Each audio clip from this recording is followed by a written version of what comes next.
Hey, what's up guys? Welcome back to the channel. In today's video, I have an updated version of my how to build weapons in Delta Force video. The original video, which you guys showed so much love and support on, is kind of outdated now. They've made some changes to stability. They've added new attachments, and generally the thought process and the knowledge that I have gotten from messing around in the test range so much has increased, right? So the thought process has changed, and I just want to update this video for everyone because it is different in Season 2. So be sure to hit the like button, subscribe to the channel, and just so you guys know, this video is applicable for every single weapon in Delta Force because I will be explaining the thought process of how to go through, read the stats, understand what they do, all that sort of stuff. So do all the things, hit all the buttons, and let's get right into it. All right, so I suppose I should go over what the changes are in Season 2, which is the entire reason I'm making this video.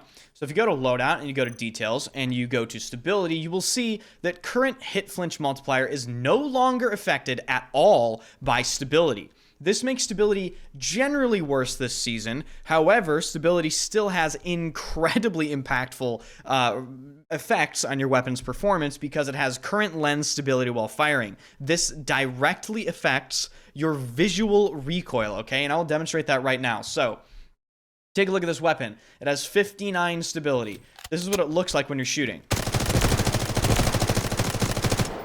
So pretty good, but if you take a look at a weapon with more stability, 59 stability versus this weapon's 61, this is how this weapon looks. Do you see that big difference? The difference was 2 stability, 59 to 61, and the difference is that big. I'll just go back to the other version just to show you.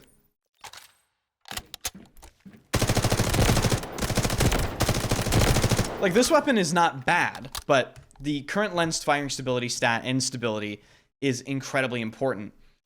The other thing I want to mention is generally in this season, you can get away with different attachments than you could before. And I have found multiple different ways to do that. So we're going to be going over this M4 build. I will have both these builds in the description here. And I'm not saying my builds are the most optimized or they're the best. This is just what I found has worked. And you can use the thought process that I'm going to show you for every single weapon in the game. The first thing you're going to want to do when building any weapon is you're going to want to go to Loadout. You're going to want to go to Details and look at your control. The reason why you're looking at control is you want to know your recoil pattern. The recoil pattern is important because it helps you decide what attachments you're going to equip. The M4A1, as you can see, has this sort of S-shaped recoil pattern. That can help us decide what attachments we want to use to affect that recoil pattern, okay? So now that we know that, I'm basically just going to try to rebuild this weapon in front of you. So let's see if I can take it from memory, okay? So what you're going to want to do is I like picking a sight first, okay? So just slap a sight on here. It doesn't really matter. For the calibrations in your sight, people ask me, you can use whatever zoom you want, doesn't matter. Then they actually changed this from, I believe it was pupil distance to eye relief to make it easier to understand. I use minus 20 millimeter eye relief. You can, mess around with this. It's personal preference. It seriously does not matter. So slap a sight on there, and then I like to decide what magazine I'm going to use for this weapon, okay? And the reason being is you want to know what magazine you're using because you can see how the weapon's stats are affected based on what attachments you are equipping while you're building the build. So I'm going to go with the 45 round magazine. The reason being is they did add these new 60 round mags, but they're so punishing to equip, and I find the drum mag is also punishing to equip. So I think the 45 round magazine, at least for the M4A1, maybe not other weapons, but for the M4A1 is the best option to go for. Now that I have a sight equipped and a mag equipped, I'm just going to shoot the gun just to see what's up, Okay, so, it's very clear we have some work to do. The other thing I want to look at first, or early on in the build, is what barrel I'm going to use. Generally speaking, you're going to want to use barrels that increase your range because it just simply gives you extra damage range and it is way better for the build. Okay, so you can make a choice between the AR carbon fiber barrel and the AR Gabriel barrel. And also, if you want to be weird about it or unique about it, you can try the integrally suppressed, but just get ready to, I suppose, sacrifice some stuff. So Use the AR Gabriel long barrel for this build. We'll be going over the calibrations as we attach things here. For barrels, I like using firing stability, which is incredibly important. It's worth noting that the calibration firing stability does not affect this stat. Current lens stability while firing is not affected by firing stability calibration. The firing stability calibration that it affects is in control, and it is current firing stability, okay? So I just want to make that known. The second thing you're going to calibrate is muzzle velocity. I find muzzle velocity is incredibly important for hitting targets at range, and this is the only calibration in the game that gives you muzzle velocity, and the only other way to get it is to equip a suppressor, and unfortunately, in my opinion, suppressors are just not that great.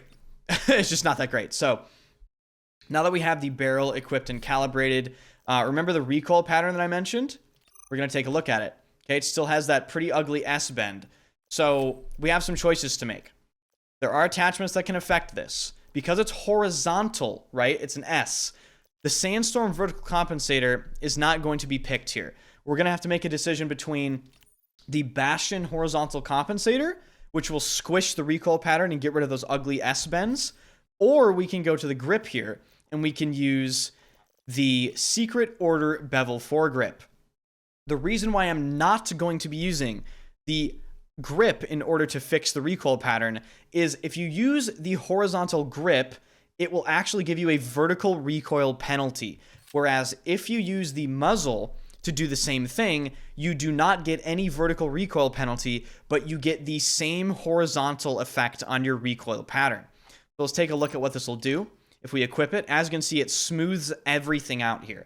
So we're going to use the Bastion horizontal compensator, and then we're just going to shoot, right?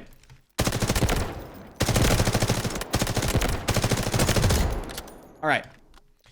Now, moving through the build here, I like using a laser on a lot of my full-auto weapons, and I found that putting a laser on the right side actually does have this weird benefit. So for people that don't know what lasers do, they allow this tack stance, and they allow you to have better hip fire. So if I turn off the laser, you can see my hip fire just gets worse, right? The tack stance is really important because the tack stance has super fast ADS time. And on slow ADS weapons, you can switch from, regular ADS to this in CQC or close quarters. That is what CQC means. And you can have an advantage, right? It can also beam people out to pretty good ranges. The reason I put the laser on the right side is when he tilts the weapon to the left or rotates it, if you put a laser on the right side, it's actually easier to see, so it's easier to use as a result. That's a little, a little weirdo observation from me there, but there it is.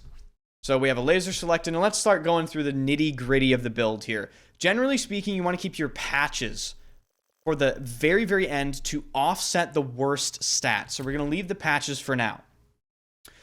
We're going to go with the rear grip and the stock now. So we're going to take a look at our stats and see what we need. So control is getting better. Handling is absolutely horrific. And stability is pretty good. It's okay. It's pretty good. So as a result of the handling being absolutely horrific, we have a couple options, okay? We can go with something like the angled hand stop. But because I memorized the build, we're not going to do that. We're going to go over here and we're going to Phantom Rear Grip, okay? As you can see, it gives you great control and great handling with some penalty to stability, but we'll make that up, don't worry. For the calibration for this rear grip, we're going to go to extra control and moving stability, stability while moving, otherwise known as moving stability. God, I mean, like, Jesus Christ, Enders, come on. The reason why extra control is better than aiming stability while breathing is aiming stability while breathing is kind of just like not, it's just like not good. And 6% extra control, which directly affects your recoil, is a lot better. And stability while moving is incredibly important because it just makes things a lot easier to see and it makes your weapon easier to use. So let's take a look at our weapon stats after we did that. Okay, handling got better. Stability got worse. Okay. Control got better. So we still need handling, but now we need stability because this grip sort of, offset it a little bit. So we're going to go to the stock here, and there are just a ton of stock options here. Okay. Hey, stock options, guys, right? Am I right? What are your portfolios looking like? So going through all of these stock options here, I find that in a lot of builds, the stable stock, the 416 light stock, the UR Spec Ops stock, and even the Shadow Buffer Tube stock are showing up in a lot of my builds, with maybe an honorable mention every once in a while from the Elite light stock. For this build in particular, I am going to pick the UR Spec Ops tactical stock. Reason being is it gives us control, it gives us our stability back, and it gives us a very slight penalty to handling, which we will make up elsewhere. So I'm going to equip this, then I'm going to calibrate it for extra control, and I'm actually going to calibrate it for firing stability. Now, it's worth noting that calibrating this for firing stability makes our ADS speed worse, okay? So for another calibration later in the build, you need to understand, you basically need to understand what calibrations are where in your weapon so you can build the weapon correctly. Now, taking a look at this, we're getting there. We're getting somewhere. Taking a look at the stats here. Control's good. Handling's still pretty bad. Stability's fine. So what attachment can I use that will make my handling better, but will also improve the build in general? There are a ton of options here, okay? You can go with the Resonant Mark II foregrip. Just a very slight penalty to stability. But as you can see, if you equip that, you're going to make your stability worse than you want to. So maybe you use, let's see, the angled hand stop. Do you want to sacrifice control? If you can handle the control sacrifice, you can easily use this and have great handling. But I find that this attachment, the competition hand stop, is absolutely fantastic. Reason being is it's only a slight penalty to control, which I find doesn't really matter in my personal experience. Gives you great handling, and it gives you great hip fire because of accuracy. And that makes this weapon extremely versatile. So I'm going to calibrate this for stability when moving, and this time ADS speed. Now, if you take a look at the stats here, we now have, slightly worse control, but still absolutely manageable. I mean, this is totally fine. Your handling got better, right? But we can make it even better later in the build. And your stability stayed the same. So what did I mention earlier? You're going to want to use your patches to offset your worst stat on your gun. So if you get to the end of the build here and you're happy with your attachments, you can find your worst stat and you can offset it with the patches on your weapons. So I'm going to go in here, and just for the last thing, we're going to go and equip handling on every single patch of your weapon.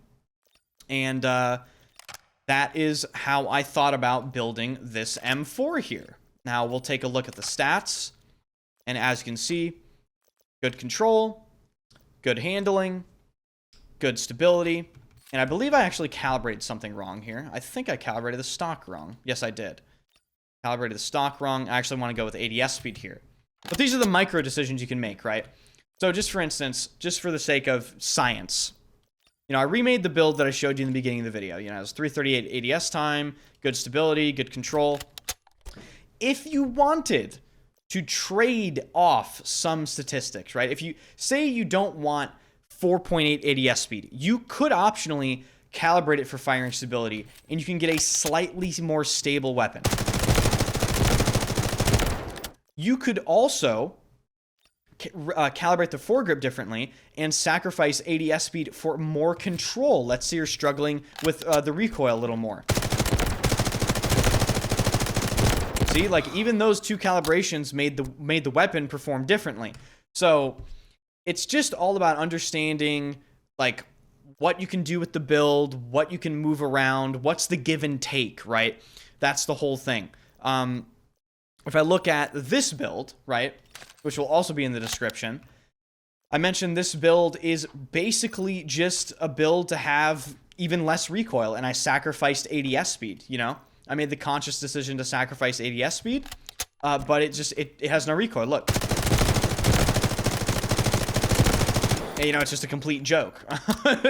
But because of the 400 millisecond ADS time, maybe don't use this one in close quarters. And thanks to the different loadouts you can select in game, you can actually have like an ADS speed build and like a stability build or a hip fire build, and you can go through all the different selections and adapt your weapon to what you actually need based on the situation you're playing in game. So that is going to do it for this video, guys. I hope I got all the thought processes across. I hope you understand everything to do with how to build weapons in Delta Force Season 2 now.